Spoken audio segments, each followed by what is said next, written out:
What's up everyone? I'm Cassidy and today we're going to be talking about shooting in manual. This is a beginner's guide to camera settings and I'm so excited to dive in. So let's get started. This course is going to cover the purpose of manual settings, ISO, aperture, shutter, example lighting scenarios, white balance, shutter drag with a flash, and then I'm going to give you some everyday application for manual settings. So why should you use manual settings?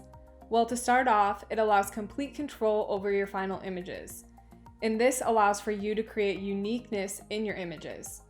It also helps for you to understand your camera better, it lets you switch camera brands easily, and you can make changes to your settings at any time. So let's talk about your exposure settings. These are the settings that you'll need to get the right brightness and blurred background to your photos. This is also known as the trio of camera settings. These are ISO, aperture, and shutter speed. ISO is your camera's sensitivity to the light. Aperture is the depth of a photo and the size of the hole in a lens. And shutter speed is how fast a photo is taken. First, we'll talk about ISO. ISO is a camera setting that will lighten or darken your image. This is also known as your camera's sensitivity to the light. Raising ISO will make your images brighter, but raising your ISO will also add more grain to your images. ISO typically starts at 100 and can be very high, up to 250,000 or even higher. Only raise your ISO if the image cannot be brightened with changing aperture or shutter speed.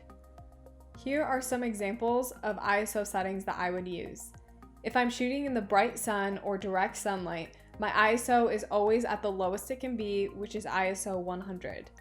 If I'm shooting outdoor shade or in natural light indoors, my ISO is typically around 400. And if I'm shooting indoors with dark lighting or no lighting, my ISO is at 1000. Your ISO capabilities depend on your camera, so I always recommend testing out your ISO to see how high you can shoot without seeing noticeable grain. Next up, we have aperture. Aperture is the depth of an image, and it's also known as the hole inside the lens which the light passes through. Aperture will determine how much of your photo will be in focus. If you lower your aperture to a low number, it brightens an image, but it also gives you a blurred background. If you raise your aperture, it darkens your image and brings more of the background into focus.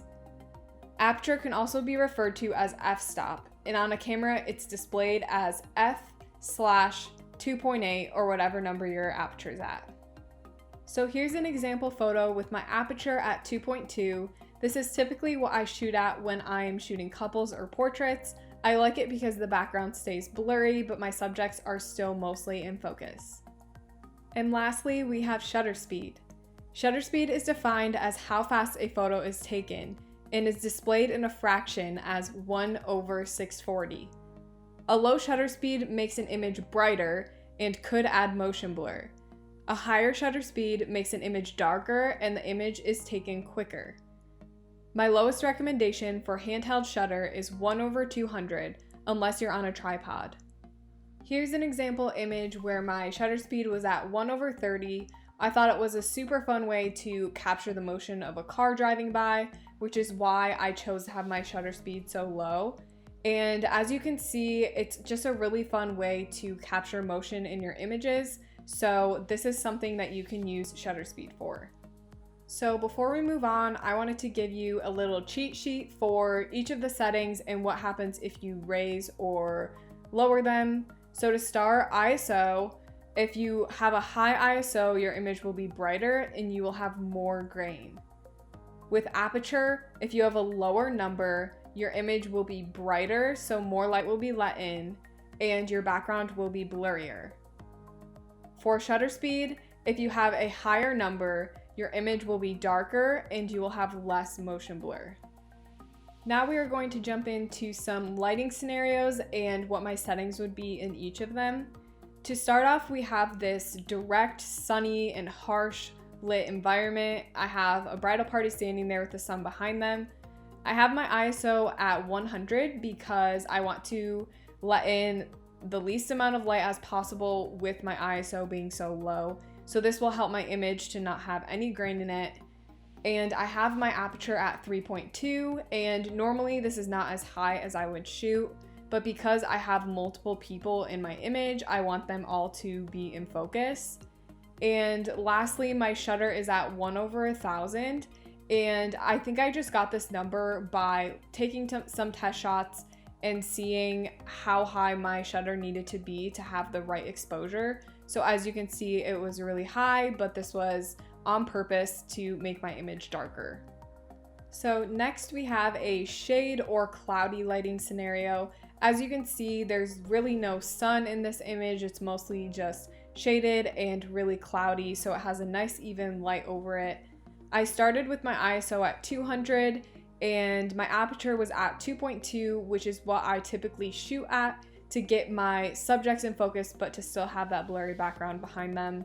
And my shutter speed was at 1/600. I wanted to keep it a little bit higher so that nothing was blurry, but this was mostly just at a number that gave me the right exposure after adjusting my ISO and aperture.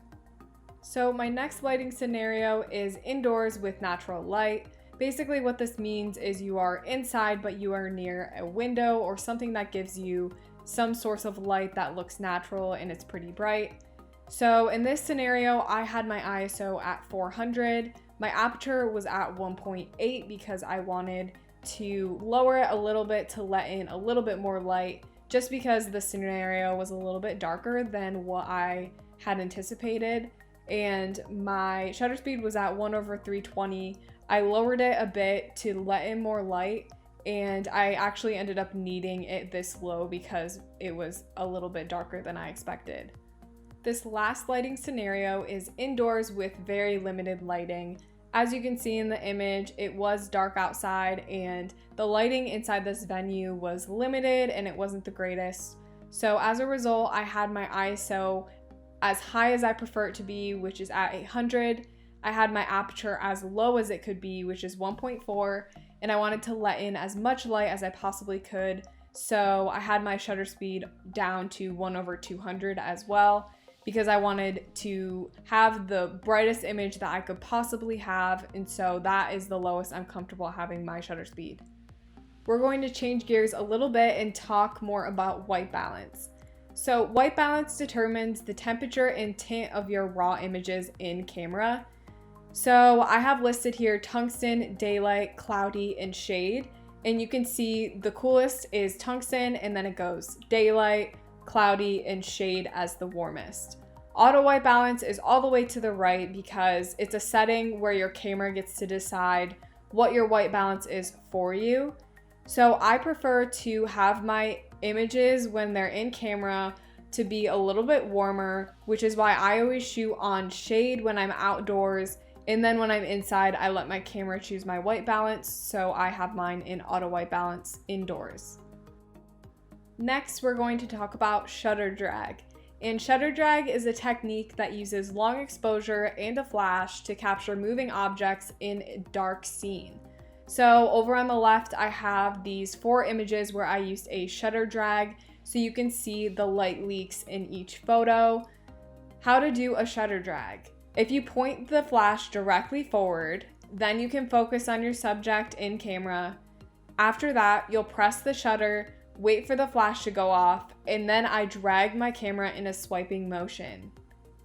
My settings are typically ISO 200 or any ISO that's lower. My f-stop will be 3.5, and I tend to keep this higher. It helps my images to be in focus. And my shutter will be at 1/20, and this allows for my camera to get that nice swiping motion. All right, it's time to talk about everyday application. I really want you to have steps for how and when to adjust your camera settings. So you want to make sure that your camera is set to manual. So the first thing you're going to do is check the dial on top of your camera for an M symbol and make sure your camera is in this mode. Then you'll examine your lighting situation.